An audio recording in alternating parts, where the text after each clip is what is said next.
Fala família Backstage Produção, Paulo Chagas aqui falando, iniciando mais um podcast Vivendo de Produção Local, pra gente bater aquele papo sobre produção, agora nesse formato novo, o YouTube, né, no qual a gente traz literalmente os rostos das pessoas que trabalham na técnica, no backstage, nas produções de palco e tudo mais, pra literalmente vocês verem quem faz acontecer, tá?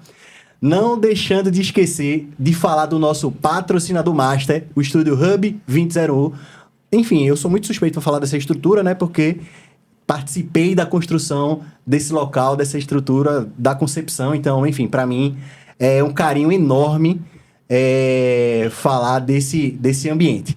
Mas sem muitas delongas, vamos nessa para falar sobre grandes produções, grandes produções em eventos públicos e muito mais, cursos, capacitações. Então, tem muita coisinhas aqui. Eu trouxe uma galera de peso que eu sou também suspeito de falar, sou super fã, acompanho essa galera, super renomada aqui no mercado, não só de Pernambuco, mas do Nordeste como um todo.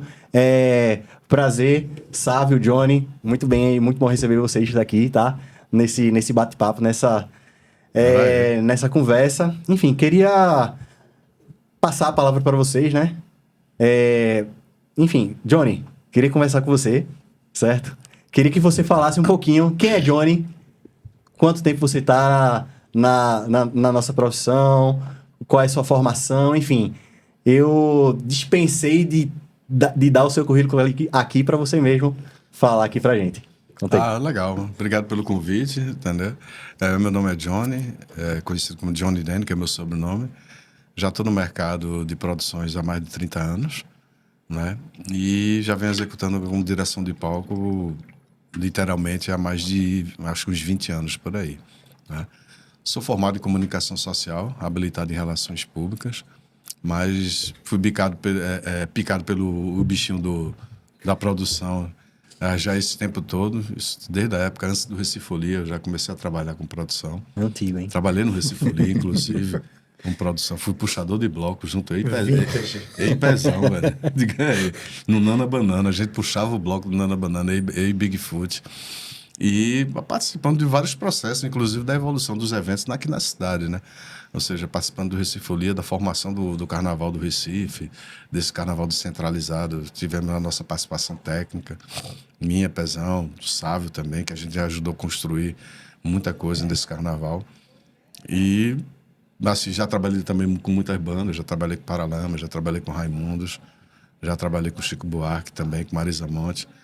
E isso me deu know-how também para poder conseguir efetivar um trabalho mais sério aqui na cidade, né? E desde então continuo trabalhando, adoro o palco, adoro o que eu faço, né? Ainda sou pago por isso, que é mais interessante. E também sou muito sério e bem exigente, né? Quando eu estou em cima do palco, realmente a gente faz a coisa acontecer com uma seriedade que o mercado realmente exige, né? Total. E aqui do meu lado também, sabe, um cara que, enfim, dispensa comentários. Eu acho que já nos encontramos algumas vezes. Tive a oportunidade de lhe conhecer ano passado, numa pausa ali da oficina pré-amp que estava acontecendo, aí algumas meninas que já lhe conheciam iam lhe encontrar, e eu disse, não, eu preciso conhecer Sábio também. Sim, é verdade. Aí daí a gente se bateu lá, você estava indo visitar o palco do Recife Antigo, do Marco Zero, exatamente. Indo visitar lá e tal, fazendo alguma visita, e daí eu tive essa oportunidade. Acho que a gente se encontrou em algum outro momento, mais uma vez, e hoje eu tô aqui, sentado ao seu lado, pra gente poder conversar um pouco. Né? Foi muito bom, assim, eu me senti muito honrado do seu convite. A minha história é muito parecida, né? As histórias da gente aí da década passada é muito parecida, né? A gente sempre começa entrando em festivais e tal. Eu tenho um pouco mais de 20 anos, quase 30, de profissão. Comecei... Eu sempre fui da graxa. Eu era eletricista e fui picado pelas artes cênicas primeiro. Fui e sou ainda iluminador de teatro. Fui levado pelo meu irmão para o teatro e fiz luz durante muitos anos até... minha vida ela foi caminhando para outros caminhos por interesse, por estudar, e aí acabei fazendo direção de palco. E hoje em dia eu faço muitas coisas privadas e faço, mas a especialização, assim, sou especialista mesmo em eventos de grande porte públicos, né? Que tem uma diferençazinha grande. Mas é isso, a gente trabalha há bastante tempo, vai aprendendo e sempre aprendendo e sempre aprendendo. E é meio que isso, a vida da gente vai levando a gente para onde ela quiser. E como não tem escola, né, Sávio? A gente aprende muito na estrada, ou seja, a gente está sempre aprendendo, né? Até hoje mesmo eu sempre digo que, já com mais de 30 anos de mercado, eu estou sempre aprendendo. A gente sempre pega de surpresa de uma situação nova dentro do palco, que nos conduzem a você realmente a repensar e aprender. E sem contar que a gente também está muito linkado com, assim, acompanhado com a evolução tecnológica. A evolução da tecnologia dentro do palco, ele vem entrando de forma muito agressiva, de uns anos para cá, e muito veloz. Tanto que você comprar um equipamento hoje de última, uma mesa de última, mas daqui a 6 meses ele está obsoleto. Né? Muito rápido. Então, até a própria evolução tecnológica nos faz, a gente tem que estar sempre aprendendo o que é que está acontecendo de novidade. Né? A gente tem que estar sempre se atualizando. Na verdade, quando o de último chega aqui, ele já é o último do mesmo lá. Fora, então já chega aqui já bem... com uma validade muito pequena. Pegando esse gancho que você falou sobre grandes eventos de grande porte público, né? E sobre diferença que você trouxe na sua fala. Fala aí um pouquinho pra gente, essa diferença de um evento público, né? De grande porte. E fala também, você também falou que tem essa dinâmica com eventos privados. Já diferencia isso aí pra gente, já dá essa informação. O evento, a gente sempre fala, e a gente que faz público, a gente sempre fala que é mais fácil fazer evento privado. O evento privado tem uma diferença gigante, que é você poder escolher os seus próprios fornecedores, você poder saber com quem exigir, pedir coisas a mais, aumentar, alterar projeto. Tem uma certa flexibilidade ali. Já o público, ele não tem essa flexibilidade. Você tem que usar o que está disponível na licitação, o que foi licitado e o que foi pago, e o que foi contratado. Obviamente, tem suas... variáveis, né? E tem um pouco de flexibilidade em algumas coisas, mas é mais difícil. É bem mais difícil trabalhar. Por exemplo, se você fosse como banda, eu receber você como banda, num evento privado, eu vou atender o seu rider 100%. No público, eu vou dizer, o meu contra-rider é esse aqui. E eles têm que se adaptar àquele contra-rider. Se adapta a isso, ou ver como é que foi contratado e tal. Isso é assim, governo do estado, prefeitura, ou qualquer órgão que seja gestor público de licitações, acontecem isso, assim. Não tem como você sair muito daquela métrica ali, sabe? É uma coisa meio engessada. Óbvio, uma negociação aqui, outra ali, com o próprio fornecedor às vezes, não vou usar esse equipamento, mas troca isso para mim e tal.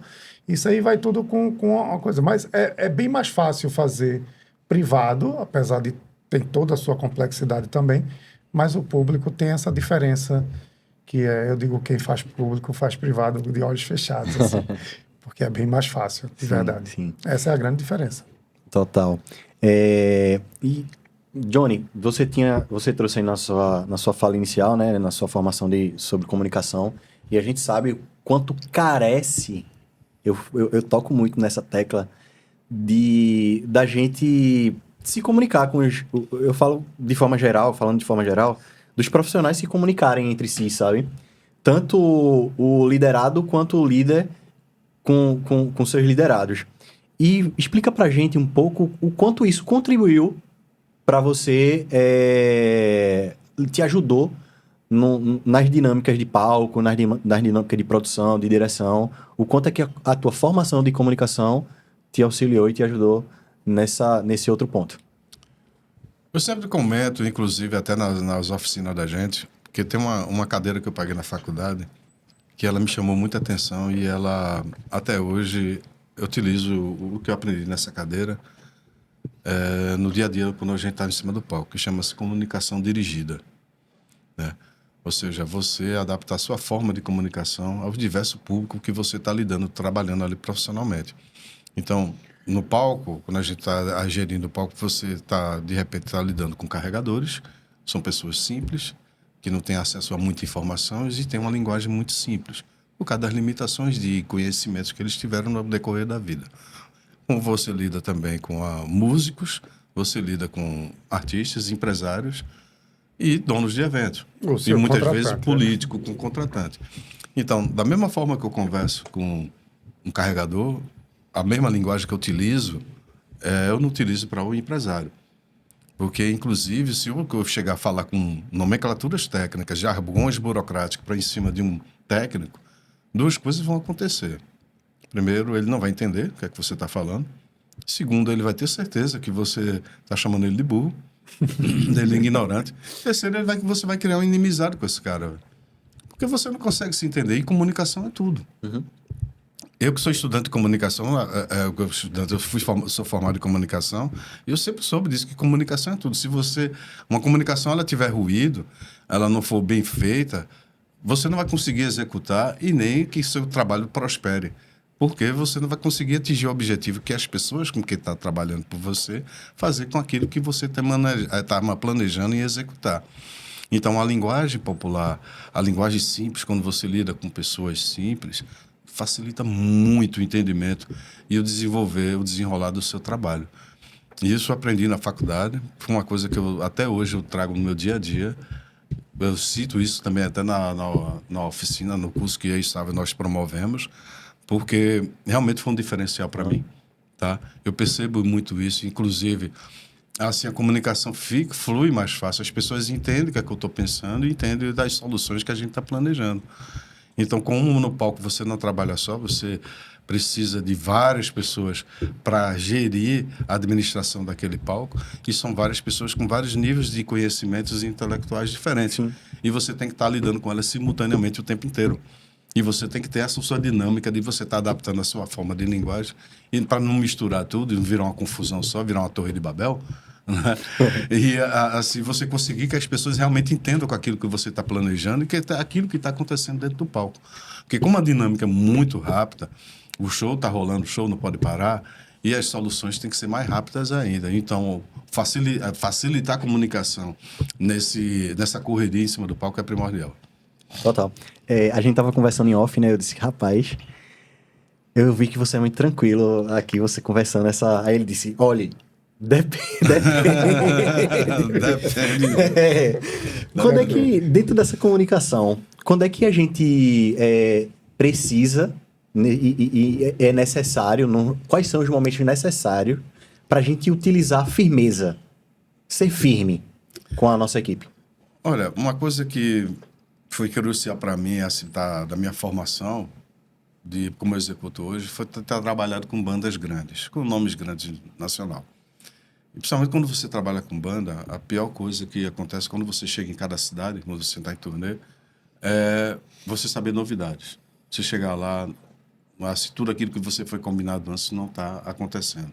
Isso é terrível, porque significa que o seu trabalho não vai ser feito e você vai ter muito problema. Então, a pré que você fez não valeu de nada, a pré-produção, e isso prejudica muito. E esse tipo de situação é que faz com que você endureça. Você tem que endurecer. Porque se você for complacente o tempo inteiro, uma amiga minha já me falava há muito tempo, né? Quando você baixa muito a cabeça, você termina mostrando os fundos, né? E você termina baixando a cabeça e o único ferrado vai ser você. Principalmente quando você está com um cargo e uma função tão responsável como direção de palco. E eu tenho muita preocupação com isso, porque muitas vezes eu tenho visto várias pessoas se apresentando como diretores de palco e elas não levam a sério todo o contexto que o diretor e a responsabilidade que ele tem que ter em cima do palco. E isso faz com que ele tirar do sério. Aconteceu agora no Carnaval esse ano em Olinda, de uma banda, eu não vou dar o nome aos bois, tá, para não ficar deselegante e nem antiético, mas uma banda grande que eu tinha determinado um horário de passagem de som lá no palco do carro para eles. E sendo que eles estavam com 2 shows na mesma noite, disse que não ia passar som e chegava lá na hora e resolveria tudo. Tá bom. Eles eram o último do line-up, era o Red Line, nesse dia. E saí tocando a programação normal, sendo que os caras chegaram, inclusive, atrasados. A penúltima banda que estava em cena, ela já estava para terminar o show dela. Eu pedi para eles estenderem um pouco mais o tempo, para não deixar um buraco na programação, em respeito à plateia. E foi quando a banda começou a chegar. E quando os caras chegaram, meio que chegaram querendo assim, cadê aí, meu pau? Para aí que a gente vai começar. Eu sei, pá. Aí eu tive que falar mais alto que eles, inclusive, da banda grande. E falei mesmo. E falei de uma forma assim que ele chegou a ficar olhando, inclusive depois ele foi até em cima da minha road. Foi a Nadine, coitada, a bichinha. Quando eu vi do outro lado, ele em cima dela, eu fui, vou atrás dele de novo e cheguei e disse, meu irmão, tua conversa é comigo, não é com ela não. Seja homem o suficiente, porque eu lhe dei tempo para você vir passar som. Você não veio porque não quis. Porque você tinha outro show. E quando você toma uma decisão dessa, você tem que se garantir muito naquilo que você está fazendo, porque o meu palco não vai ceder a você. Você tem que respeitar o horário do palco, você tem que respeitar a programação, inclusive do público que está aqui, que veio para ver seu artista. Aí eu tive que falar grosso com ele. E a adrenalina mesmo no palco mesmo termina, muitas vezes você tendo que falar. Você normalmente fala até mais alto por causa do volume. Né? Tem um volume no palco muito alto. Quando você encontra artista que está todo mundo com inia, beleza, o volume já baixa. Mas tem artista que não gosta, o cara quer o side alto, o cara tem 15, 20 monitores dentro de palco. O cara bota, Charlie Brown Jr. mesmo, os monitores dele dava 112 decibéis. Dentro do palco. Dentro do palco. É tipo isso. E como é que você conversa dentro do palco? Você tem que gritar, né, meu? Não tem outra. E se você termina muitas vezes elevando o tom, e quando chega no meio da confusão, aí termina elevando a mais. Mas não partir pra porrada, não. Por enquanto não, né? Não, esse tempo todo nunca partiu pra porrada, não. Mas, assim, já chegou a ficar com discussões bastante quentes, bem enérgicas. E, assim, você tem que ter uma balança também para você ter o discernimento no momento de ter que falar alto e os momentos que realmente você tem que falar baixo. E muitas coisas giram em torno, assim, porque as pessoas normalmente não assumem seus erros, cara. Não assumir, eu digo, não tem problema nenhum você assumir seu erro, muito pelo contrário, você ajuda a produção. Se você fez uma coisa errada, bicho, chega na hora, galera, o erro foi meu, eu que errei, vamos resolver. Inclusive, acaba a discussão na hora para entender o que aconteceu e por que aconteceu. Junta todo mundo e vai resolver. Vai resolver. E você vai sair de boa, bicho, porque você foi um cara honesto, pô. Exatamente. Você foi um profissional honesto, eu disse, meu irmão, o erro foi meu. Agora fica, não tem nada a ver com isso, não foi eu, não. Aí você fica, porra, o que é que está acontecendo? Qual foi o problema? E a temperatura vai aumentando. E é muito mal isso para dentro da produção, né? Pô, errou, minha gente. Levanta o braço e diga que errou. Pelo amor de Deus. Né? É isso. A gente tava até falando antes, né, pegando todo esse gancho de comunicação, firmeza e tal, né, da construção, né, indo agora mais para a área dos eventos de grande porte público, né? A gente tava falando de como foi o segmento, assim, que antes não tinha essa estrutura que a gente tem hoje.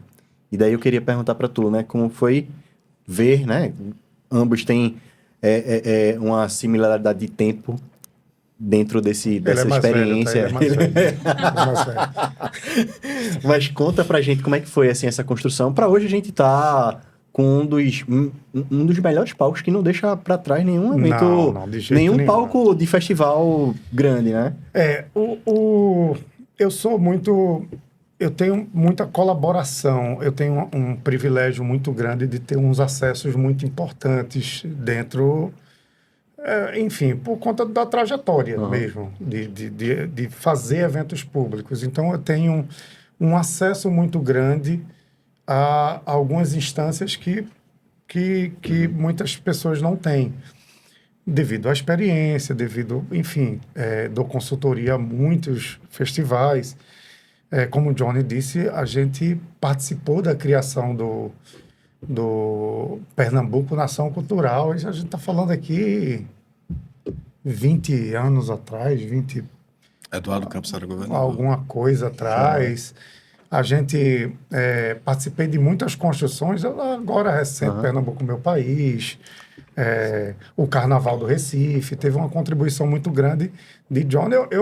Primeira vez que eu entrei para fazer o Carnaval do Recife, eu fui contratado por Johnny. E ele não queria fazer o Marco E Zero. eu não queria fazer o Marco Zero, Ele não bem queria. claro. Eu que insisti.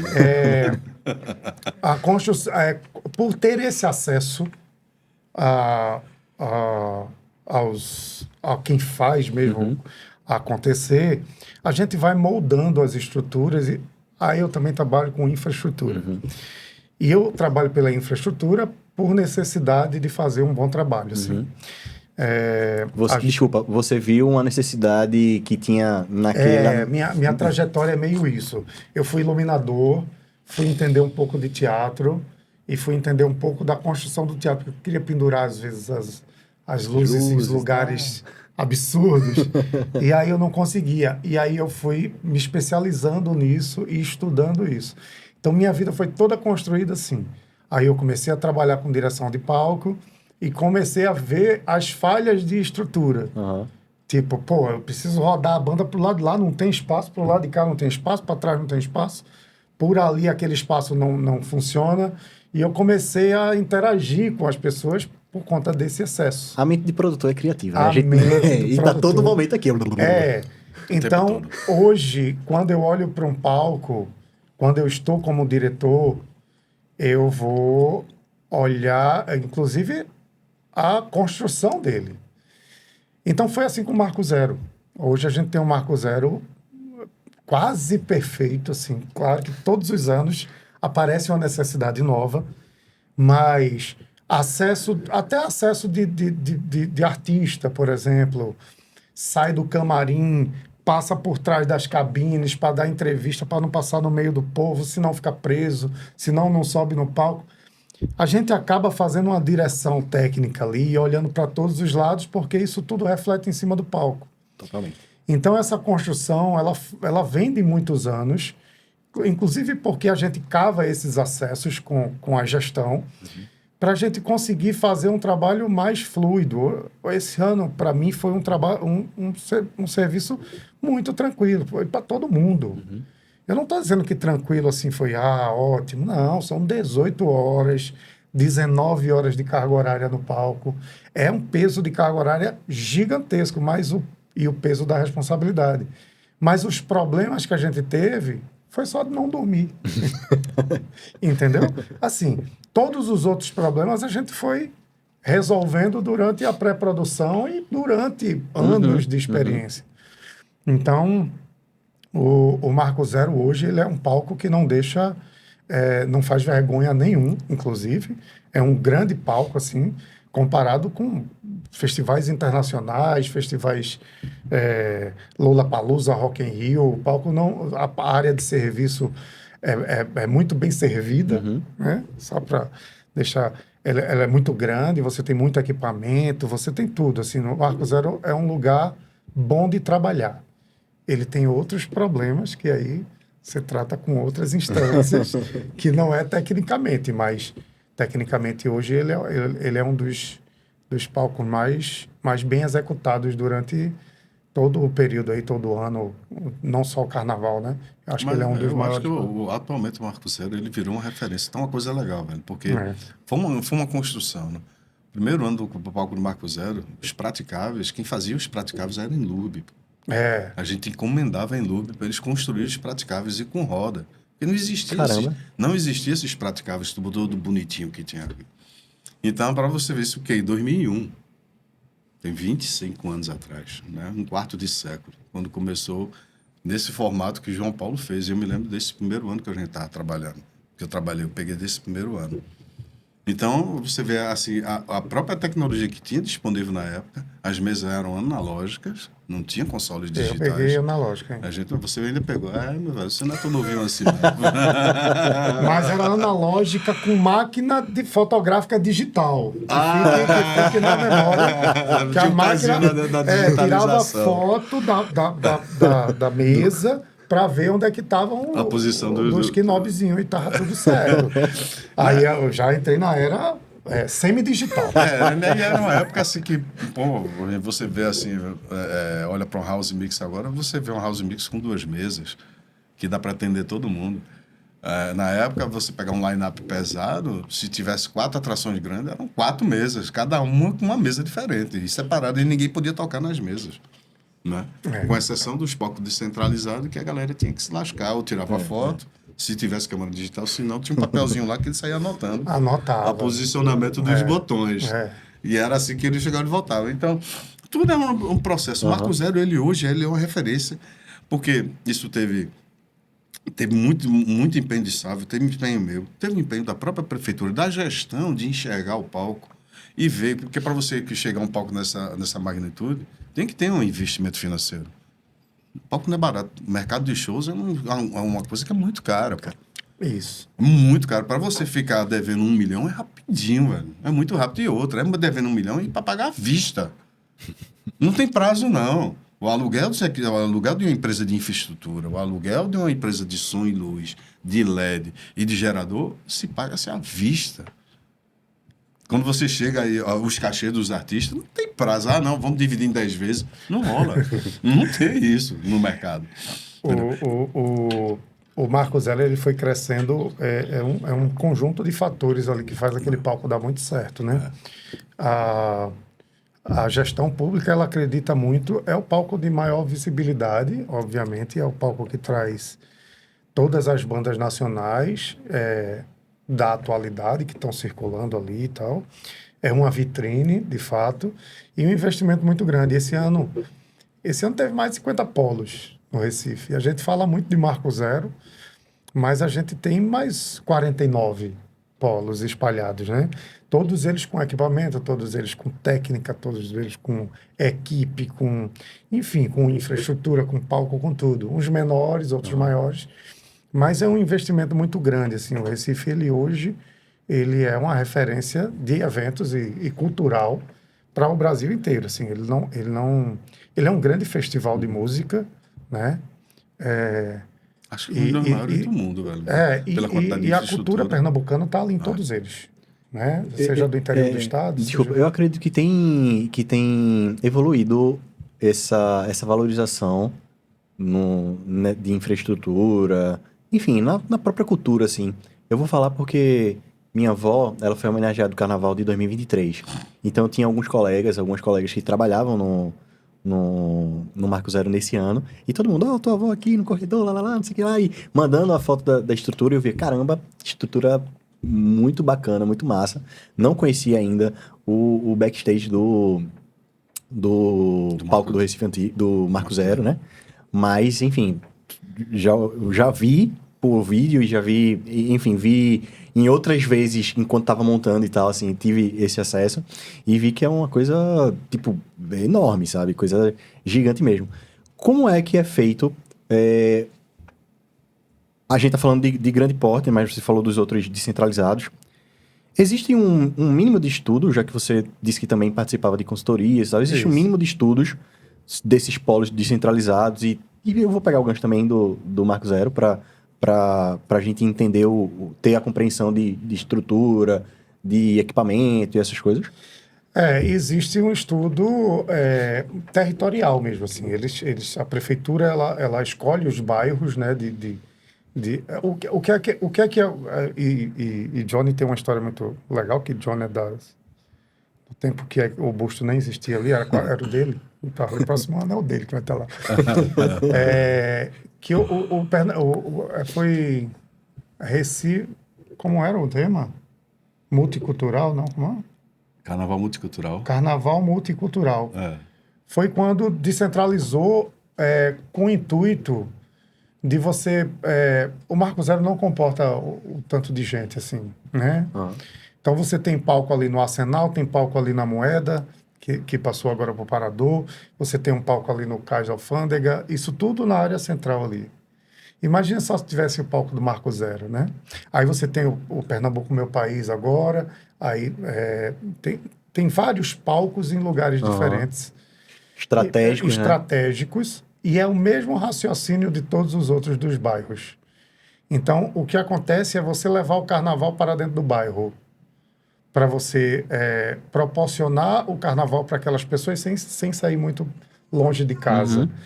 E aí você pega estrategicamente bandas nacionais e também dá uma pincelada ali na várzea, não sei, vai pincelando ali e você consegue segurar as pessoas dentro do bairro. Sim, sim. Isso também é usado de estratégia, porque senão o Marco Zero não caberia a quantidade de gente. Esse ano a gente teve, para você ter uma ideia, a gente teve torre de delay do Marco Zero em várias ruas e teve uma quantidade maior do que todos os anos, porque se percebia que tinha gente, por exemplo, na Rio Branco até a ponte, para você ter uma ideia.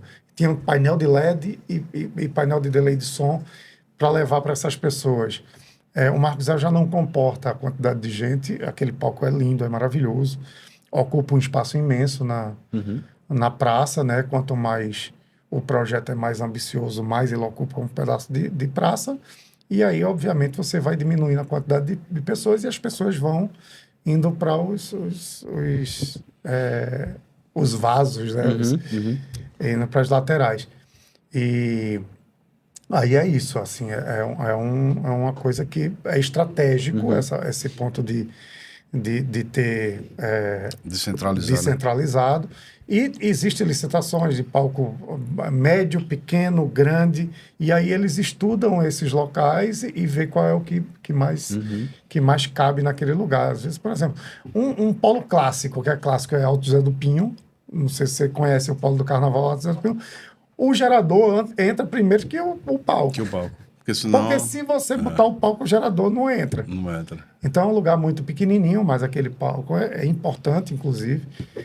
É um palco bem importante. Esses palcos todos são muito importantes, assim, das comunidades e os descentralizados.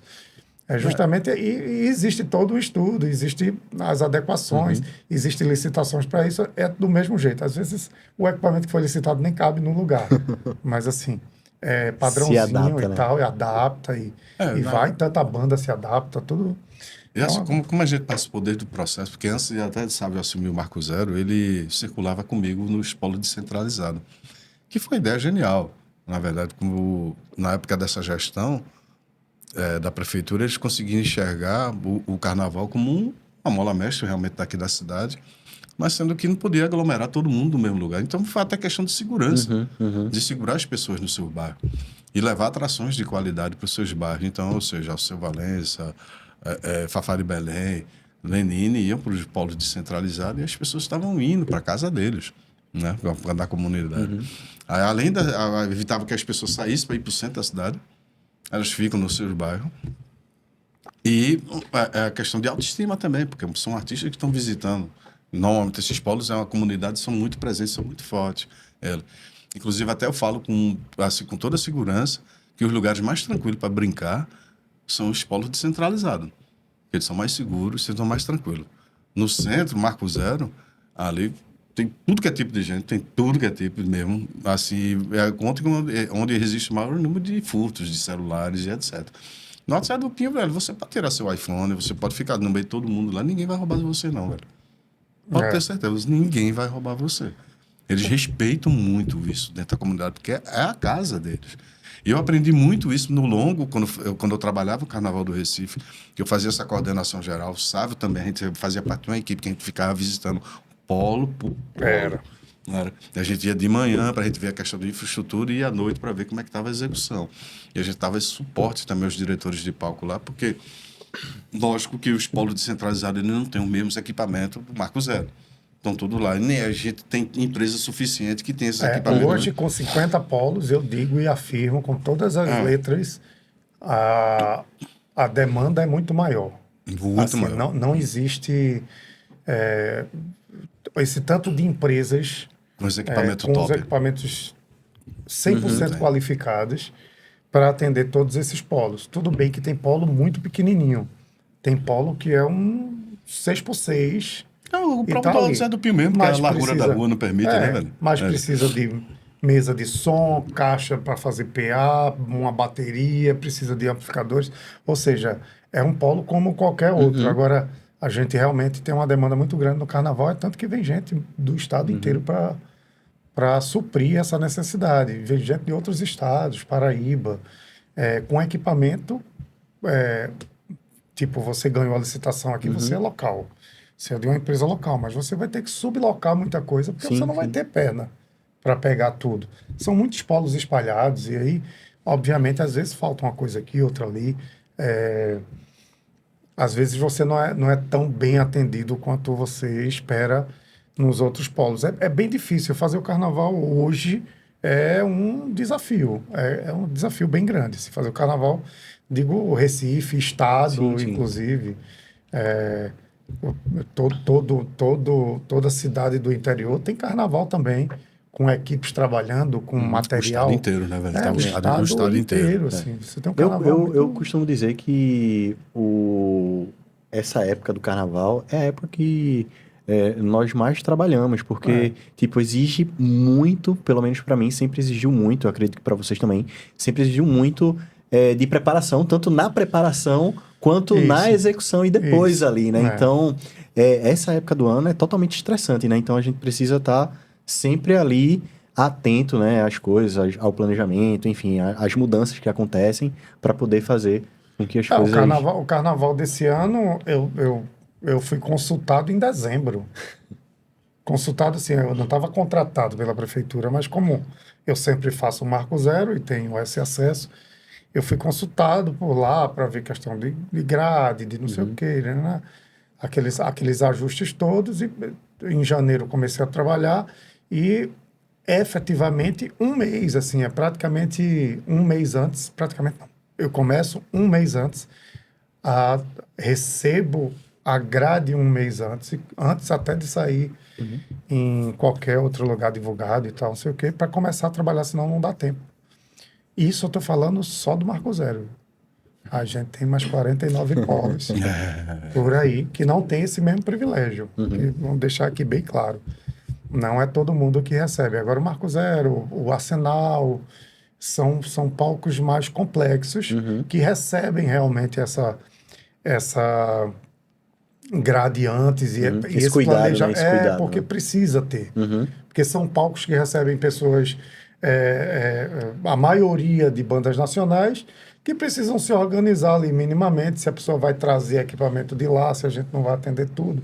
Então, aquela pré-produção inteira é feita um mês antes. Assim, para você ter uma ideia, o Marco Zero não está nem sendo montado, está começando a montar quando a gente começa a trabalhar na pré-produção. Assim, é tudo muito bem Estruturado, né? estruturado e muito bem pensado para funcionar do jeito que ele funciona hoje. Né?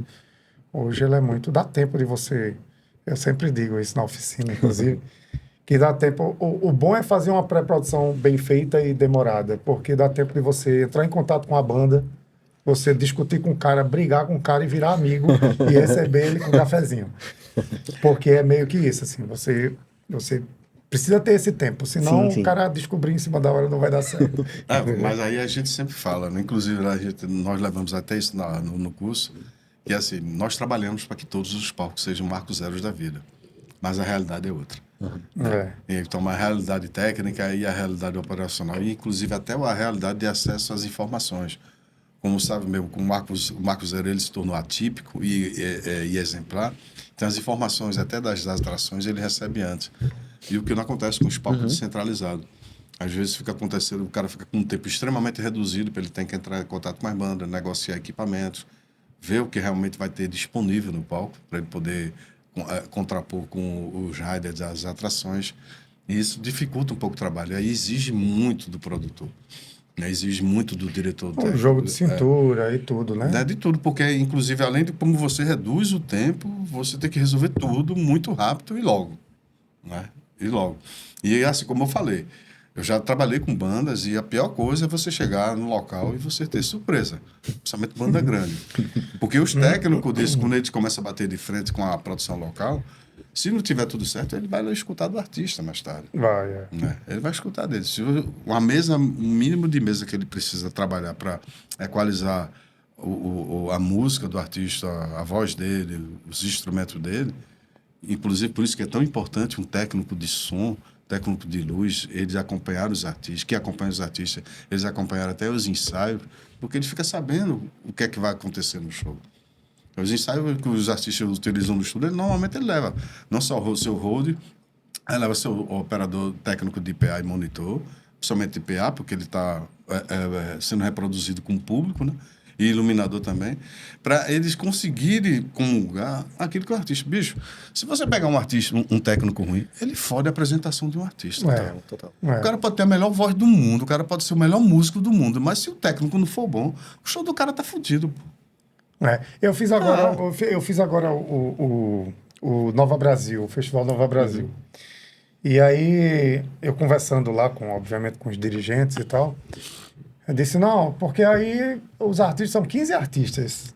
Participação de 15 artistas, uma banda base e a participação dos 15 artistas. Eu disse, mas a participação, quando você diz que é convidado, o cara toca 2, 3 músicas. Passou disso, é show. E aí começa a complicar as coisas. E o Nova Brasil, ele foi incrível. Foi incrível. O festival foi realmente incrível. E aí ele colocou cada artista tocando 4, 5, 6 músicas. Eu disse, não.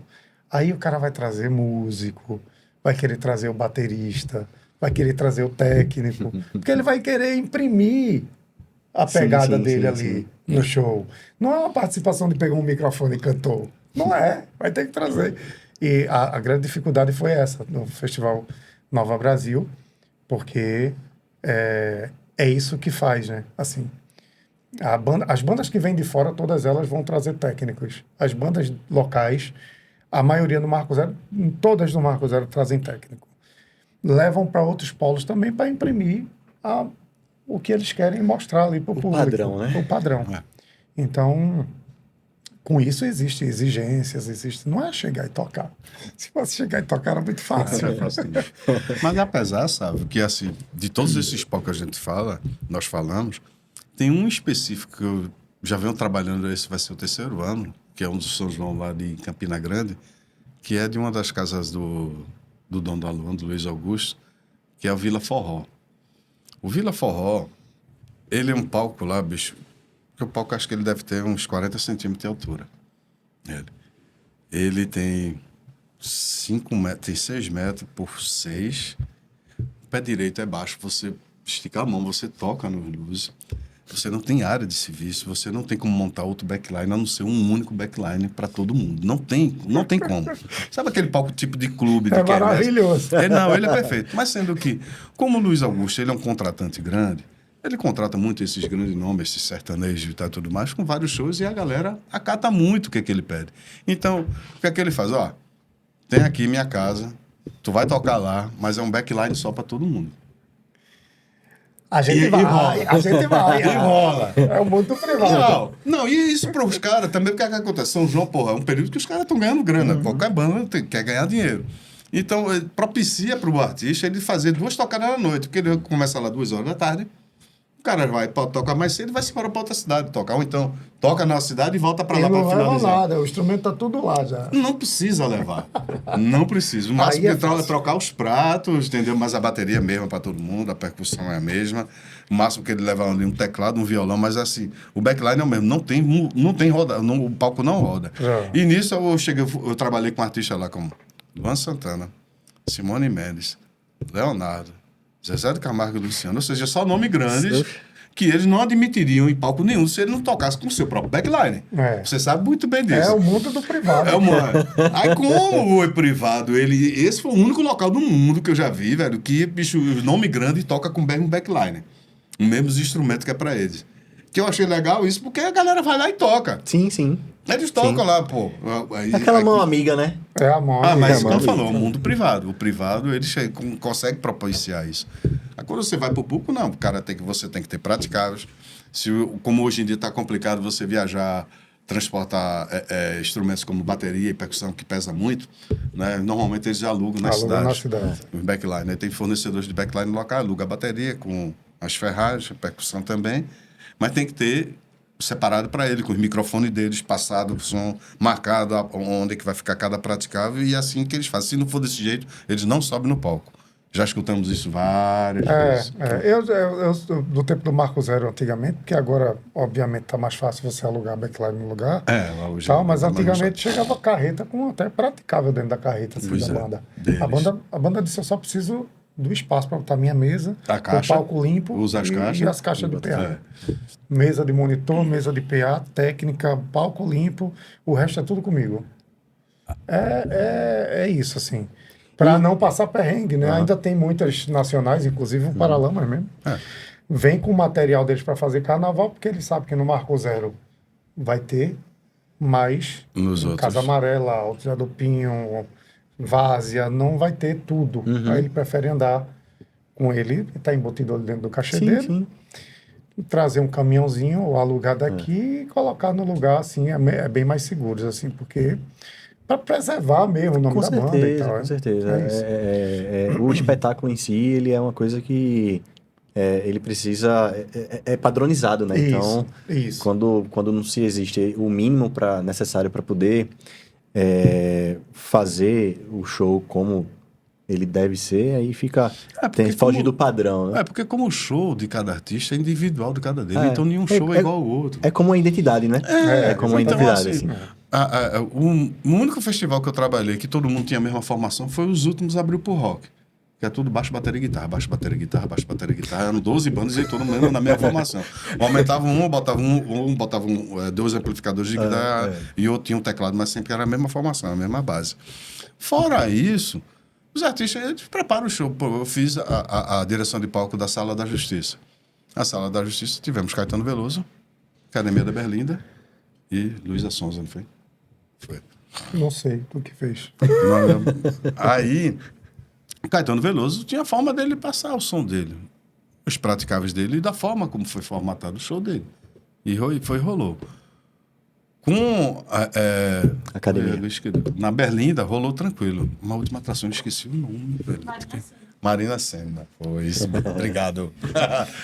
Marina Sena foi bem atípico, porque esse show dela, o show dela era totalmente linkado com os painéis de LED.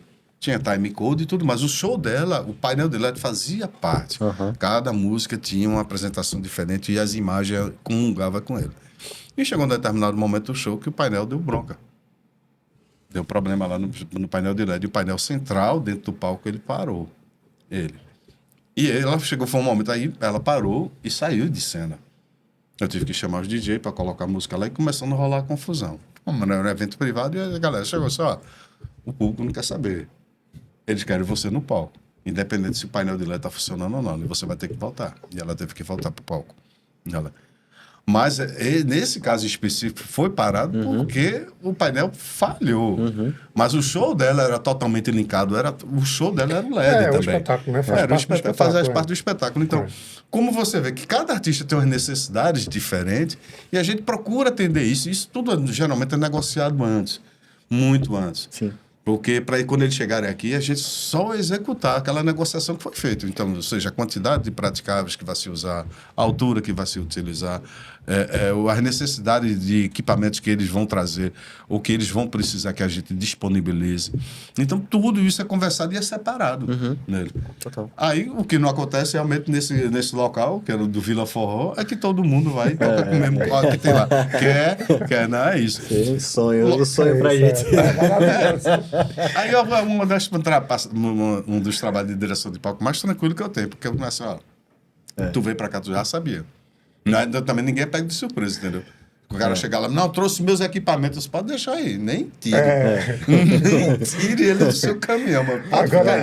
Tire o que? Seu violão, seu contrabaixo, os pratos não, pode trazer. O teclado, depende do tamanho.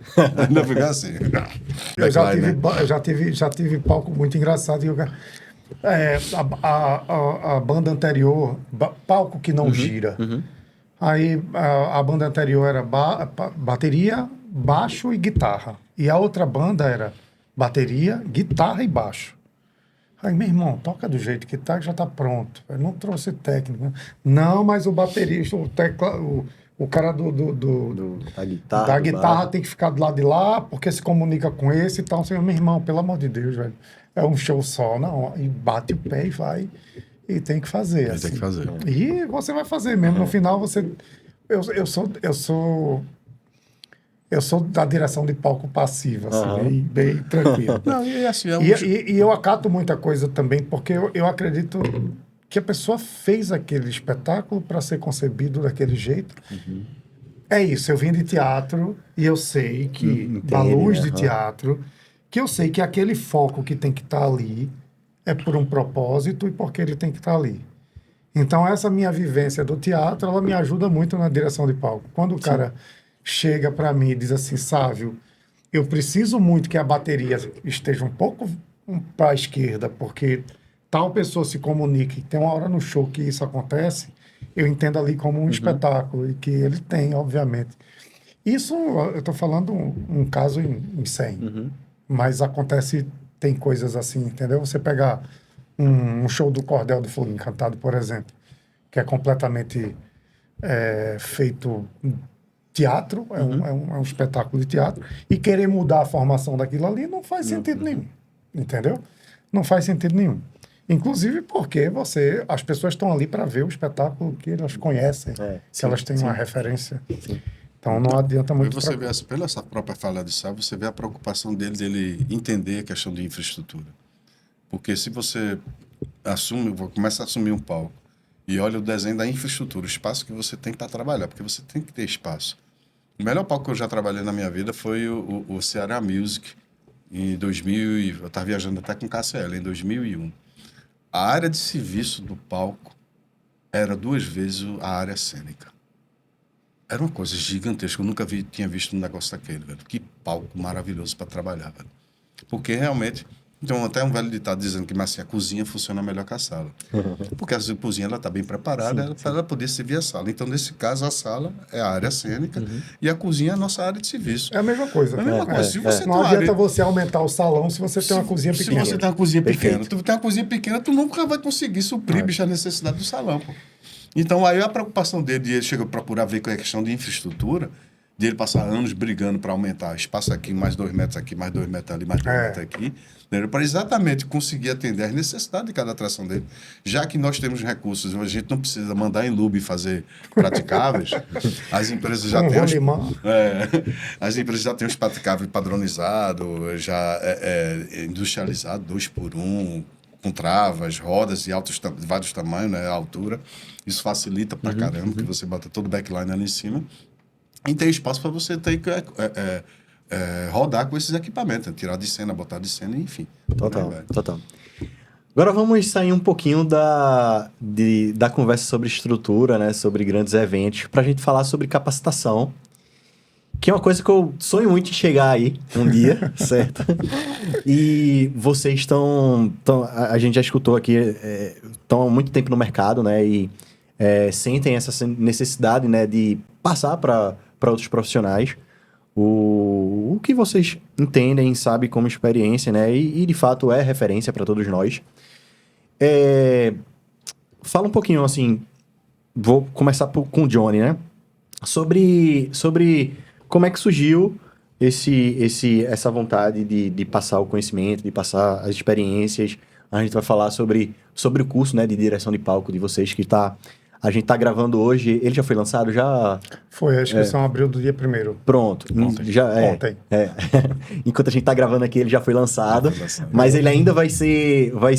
O episódio ele ainda vai vir antes do término, né, das inscrições. Então, fiquem ligados aí que vai vir muita informação por aí. Enfim, queria escutar aí como é que foi... Na verdade, primeiro que motivou... Assim, o que eu aprendi, como eu falei, eu sou formado em comunicação social, você sabe, mesmo ele trabalhava com elétrica, trabalhava com teatro. O que nós aprendemos dentro do palco foi vivenciando. Foi o ano a ano, foi a curiosidade, a aproximação com o conhecimento com técnicos e perguntando como é que funcionavam as coisas, e a gente meio que aprendeu. E acredito que a maioria dos profissionais desse mercado, ele aprendeu dessa forma. Não existe escola, né? E aí também a idade já está chegando. E eu tenho uma preocupação, assim, eu posso dizer que eu fui muito bem sucedido, muito bem realizado profissionalmente nesses meus 30 anos. Fiz coisas que eu nunca imaginava que eu ia fazer. Trabalhei com pessoas que eu nunca imaginaria que ia trabalhar, né? Tive acesso, tenho uma oportunidade. E eu tenho essa preocupação que o mercado também se comporte de uma maneira profissional, como eu aprendi. E a melhor forma foi chegar, me juntar com o Sávio e dizer, você sabe, bicho, a gente tem um know-how muito grande, a gente tem um know-how legal. E a gente precisa criar novos profissionais. E os novos profissionais sérios. Mais ainda porque nós temos, presenciando aqui e acolá, pessoas que utilizam o palco para fazer palanque. Palanque para si mesmo, fazer um endomarketing sem trabalhar, na verdade. Ou seja, levar a fama de diretor de palco sem, ao mínimo, trabalhar o mínimo do que se precisa trabalhar para você conseguir bater no peito e dizer que você é diretor de palco. Como não existe fiscalização, qualquer um pode dizer que é diretor de palco. Até Maitê, a filha de Gustavo, ela pode dizer que é diretora de palco. Porque não existe fiscalização em cima disso, de fato, né? Então, nessa nossa preocupação com o mercado mesmo, porque, pô, nós somos profissionais, nós somos muito sérios naquilo que nós trabalhamos. Tanto eu quanto o Sávio, nós temos uma afinidade muito grande sobre a seriedade do nosso lugar, a responsabilidade que, quando nós encaramos um palco, nós levamos muito a sério tudo que foi combinado, seja com o contratante, com o artista, e o que foi divulgado com o público. Nós temos essa sensibilidade e queremos que os profissionais se comportem, porque é dessa forma que o mercado exige. Né? Porque existem dois tipos de diretores de palco. Tem aquele quando você está administrando um festival de música, que você recebe todas as bandas e você tem que estar preparado estruturalmente, fisicamente, para receber todo mundo. E tem outra, aquele direção de palco, que você trabalha só para um único artista. É muito mais simples, você fica só limitado a trabalhar com aquele artista. Já quando o que acontece muito com a gente, que nós somos de um festival, somos diretores de palco do festival para receber todo mundo, então a nossa responsabilidade é totalmente amplificada. Então a nossa preocupação com esse curso é querer transformar pessoas profissionais sérios, que levem isso a sério, tenham a humildade, que é importante. A arrogância dentro desse mercado não funciona. A pessoa tem que ter humildade, inclusive quando errar, porque todo mundo erra. Eu erro, até hoje em dia eu continuo errando. Quanto mais a pessoa que está começando agora, não é? Então, foi isso que realmente nos fatos nos motivou. O curso vai ser durante 5 dias, vale muito a pena. Nós estamos trazendo muitas coisas, muitas cases, que vai enriquecer e tentar ajudar as pessoas a se guiarem dentro de um mercado que é promissor e com ética. Acima de tudo, com ética. Bem, o curso vai ser de 4 a 8 de maio, lá no Porto Digital, sempre à noite, né? Porque normalmente as pessoas estão fazendo outras atividades de dia, e vai ter 5 dias de duração. E a gente sempre acha que o tempo é curto. A gente sempre sai com a sensação, já é a 3ª turma, e a gente sempre sai com a sensação de, pô, podia ser um tempinho maior. A agenda da gente é sempre muito apertada, a gente só lança 1 por ano. A gente pretende lançar 2 por ano, e talvez um segundo módulo. Talvez não, a gente vai lançar o segundo módulo nos outros formatos e tal. Está estruturando. Mas só para complementar o que Johnny disse, pós-pandemia, a gente repensou e tal, e a gente viu algumas posturas que não estava muito... Não condizia com o nosso processo, né, de responsabilidade. Exatamente. E a gente disse, porra, vamos se juntar para a gente fazer uma oficina e dizer assim, pelo menos dar o caminho para a pessoa ir pelos lugares corretos e tal. Até um dia desse eu recebi uma ligação dizendo assim, tal pessoa ligou para mim pedindo quantidade de camarim, querendo saber qual era o gerador, e não sei o que. Eu digo, foi mesmo, vai? Foi. Isso é um absurdo, eu não tenho que saber isso. Eu disse, tem. Saiu lá da oficina. Assim, é isso mesmo, ela está fazendo o trabalho certo, é isso mesmo. Tem que saber. É tudo isso que a gente passa na oficina, aprender porque você aprende a ser um gerente ali, né? Você é um gerente de equipe, você é um gestor ali do evento. Então, acaba que você tem que ter um conhecimento mais amplo. E nem todo mundo tinha esse conhecimento amplo. E é isso que a gente faz na oficina. É mostrar que a direção de palco, ela não se restringe somente ao palco. Tem que ter um pensamento mais aberto ali para entender as outras coisas que refletem o problema do palco. Eu tenho uma história muito interessante que, quando eu comecei no Marco Zero, passei alguns anos lá, que eu substituí Pezão, e tinha um problema gigantesco, que era aquela passarela. Aquela passarela sempre atrasava com as agremiações e atrasava o palco inteiro, e no final do palco, a última banda tinha que tocar menos, porque a polícia parava.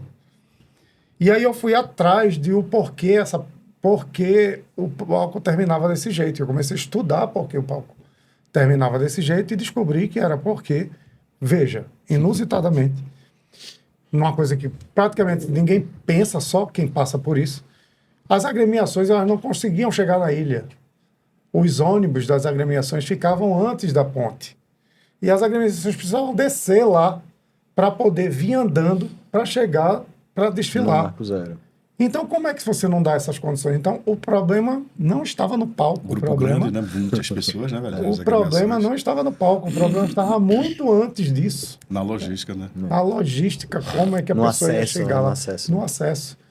Então, resolvendo isso ainda com Leda Alves, ainda na secretaria, a gente teve uma conversa e disse, vamos dar condições de um ônibus chegar, botar, estacionar perto do polo, para a gente fazer, para não atrasar. E a partir daí foi que começou a pensar diferente.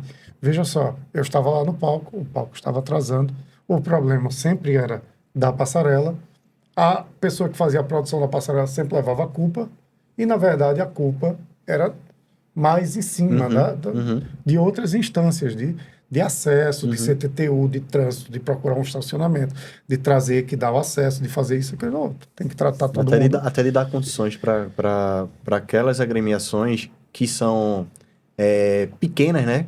Que não tem, por exemplo, essa dinâmica de conseguir mesmo um adesivo e tal, um livre acesso, alguma coisa. Exatamente. E é uma atração. Do mesmo jeito. É tratar a atração como uma atração. Sim. E a partir daí que começou a funcionar tudo. Desculpa. Não.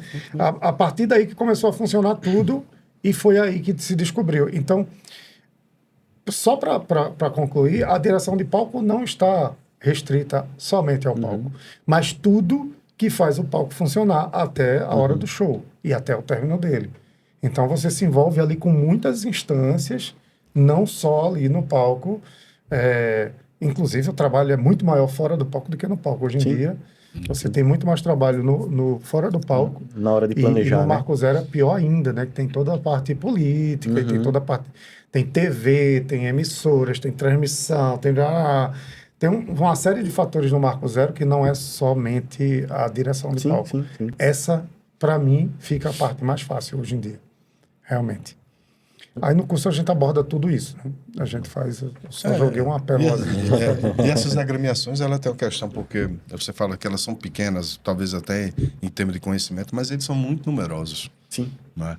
Então a logística para transportar um grupo de maracatu, o cara tem 50 pessoas, pô, no grupo. Mais, ônibus e ônibus. São dois, três ônibus. E você tem que... E outra, no período do carnaval, são pessoas que sentem sede. Você tem que dar infraestrutura para poder dar água para as pessoas que vão chegar. A questão do camarim, pô, tem que ter camarim para essa galera, pô. Não é simplesmente, porque porra é do maracatu, não. Inclusive, uma coisa que nós sempre tivemos isso, nós tratamos todas as atrações igualitariamente. Perfeito. Pode ser Caetano Veloso, ele pode ser maracatu, Zé Neguinho do Coco. O tratamento vai ser o mesmo, dentro e fora do palco. Entendeu? E isso a gente procura passar para os nossos alunos, porque muitas vezes assim, o artista mais famoso, vamos dar mais atenção, para dar mais visibilidade, tirar uma foto. Eu já bati com bandas nacionais, assim, tipo, tem passagem de som e logo após a passagem de som começa a passarela. E a banda nacional não queria parar.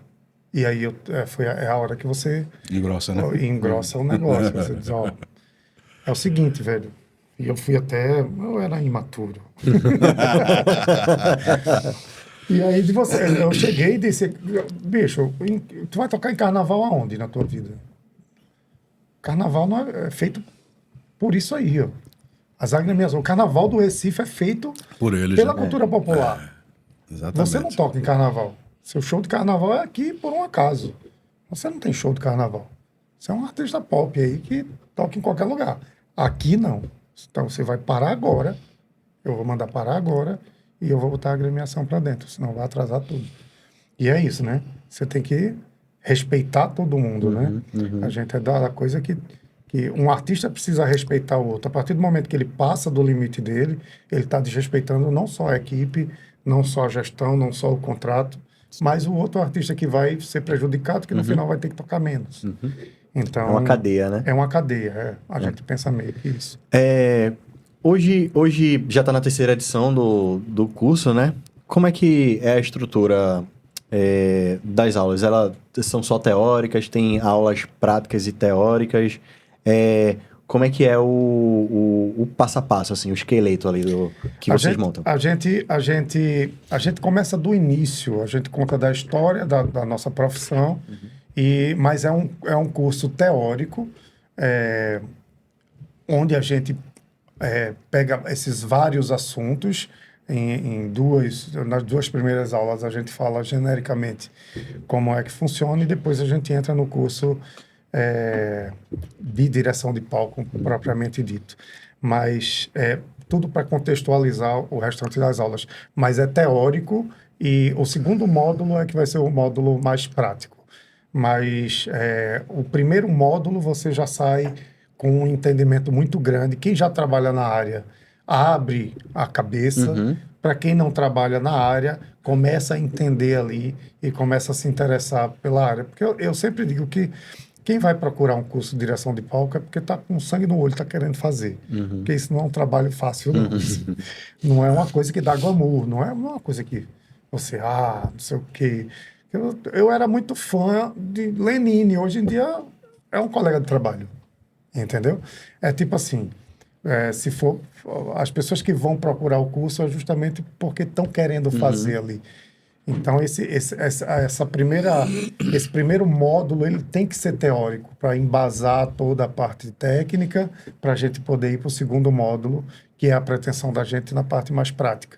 E, enfim, fazer uma culminância em algum festival. Esses 5 dias do curso, na verdade, da sua oficina, ninguém vai sair de lá apto para dirigir um palco. Porque, como nós falamos durante o curso mesmo, exige muita coisa. Exige muito conhecimento, muito entendimento de todos os setores de um evento. Seja de um evento privado, que você tem que entender como é que funciona a portaria, as meninas que estão recepcionando, o pessoal de bar, segurança, limpeza, para depois você chegar no palco. E lembrar que toda essa cadeia que está trabalhando, ele tem como guia o palco.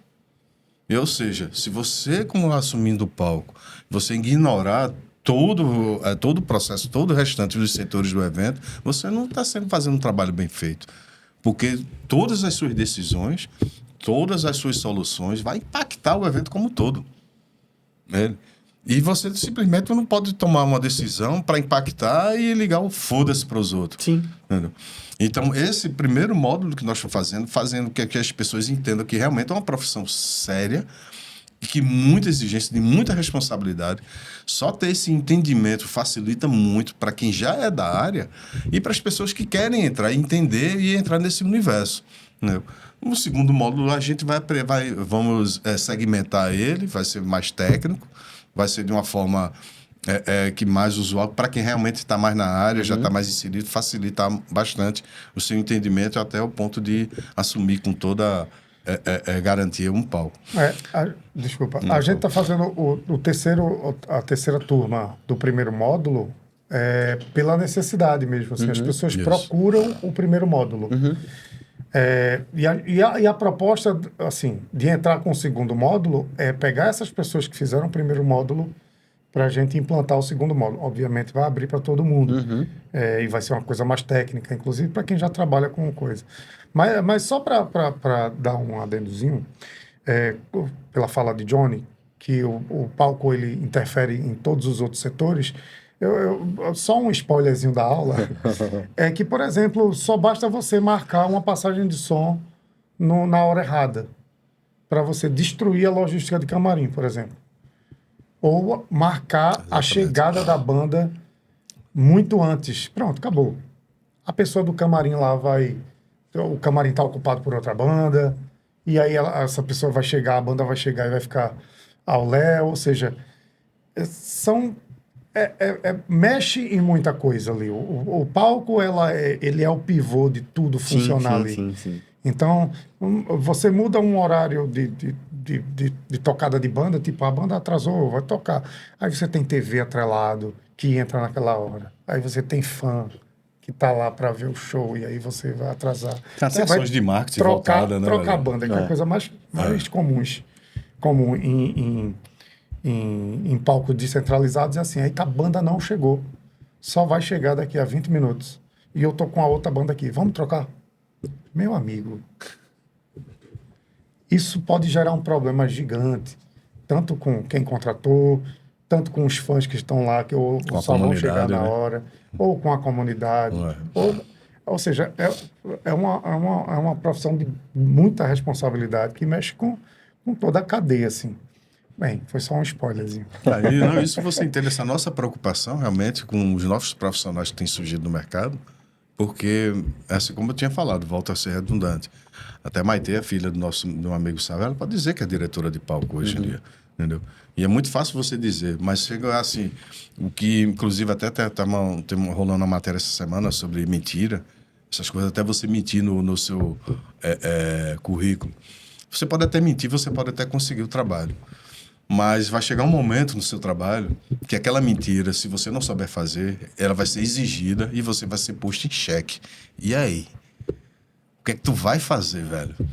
Num momento como esse? Se tu dissesse que tu sabia e dominava, quando chegar no momento de você demonstrar o teu conhecimento, chegar lá e tu não conhece, tu não sabe. Tu bota a mão na cabeça, ai meu Deus, não.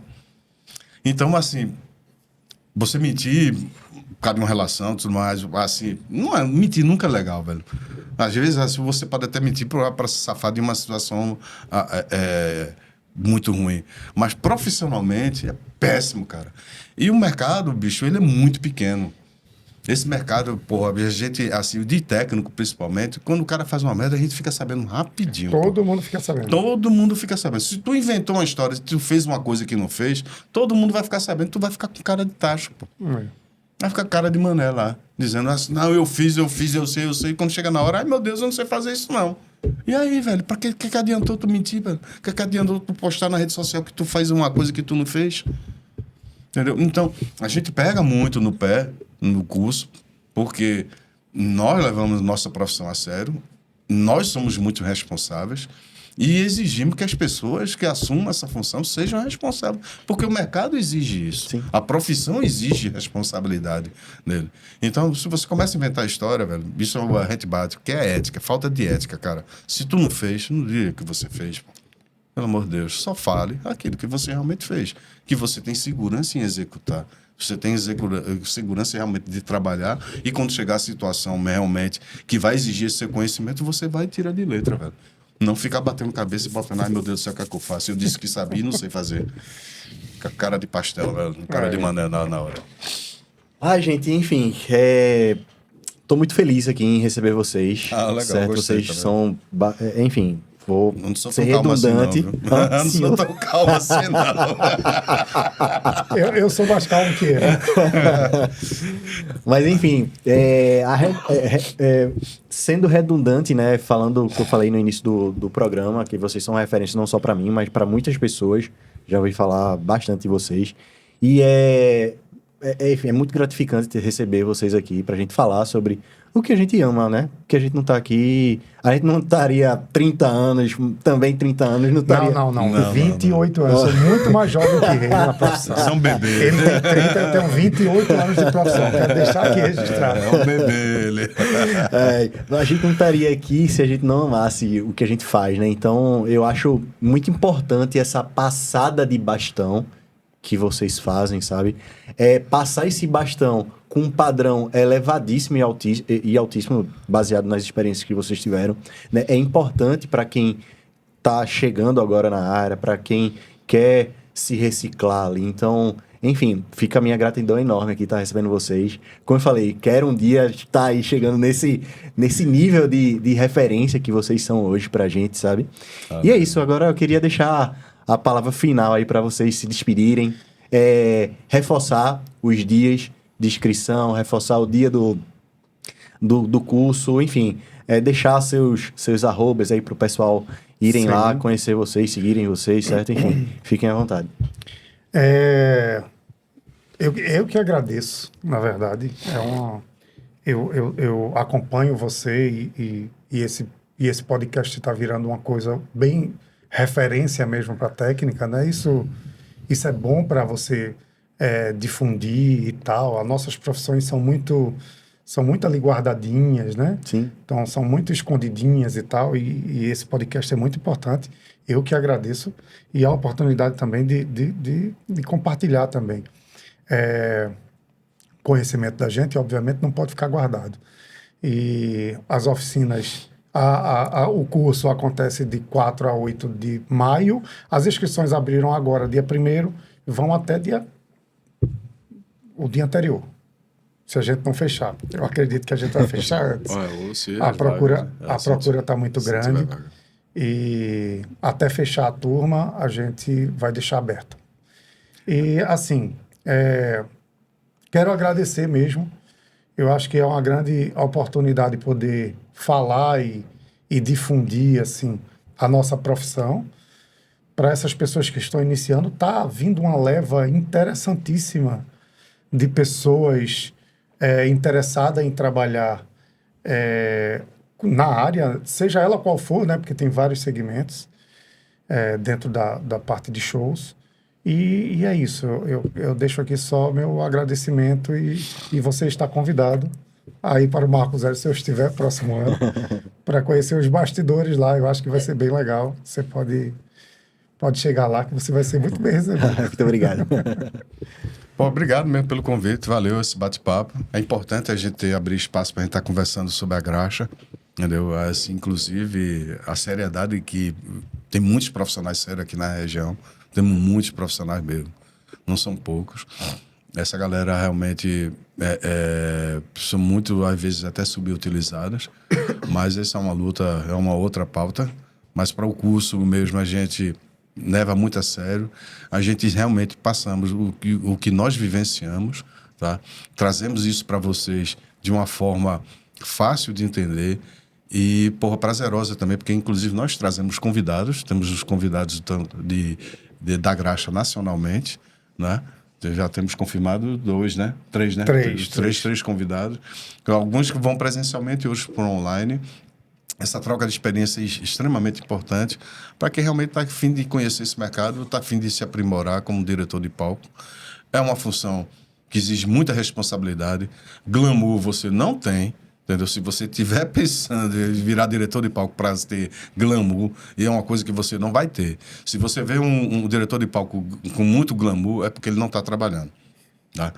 Então, assim, você consegue fazer uma postagem ou outra, mas é quando vê o cara lá aparecendo muito lá na frente para fazer paulão, que realmente o cara não está fazendo o trabalho dele, não. E isso nós apresentamos no curso. Vale a pena, entendeu? A experiência minha de Sávio, o que a gente já vivenciou, nós estamos trazendo isso para a sala de aula, inclusive com os outros convidados.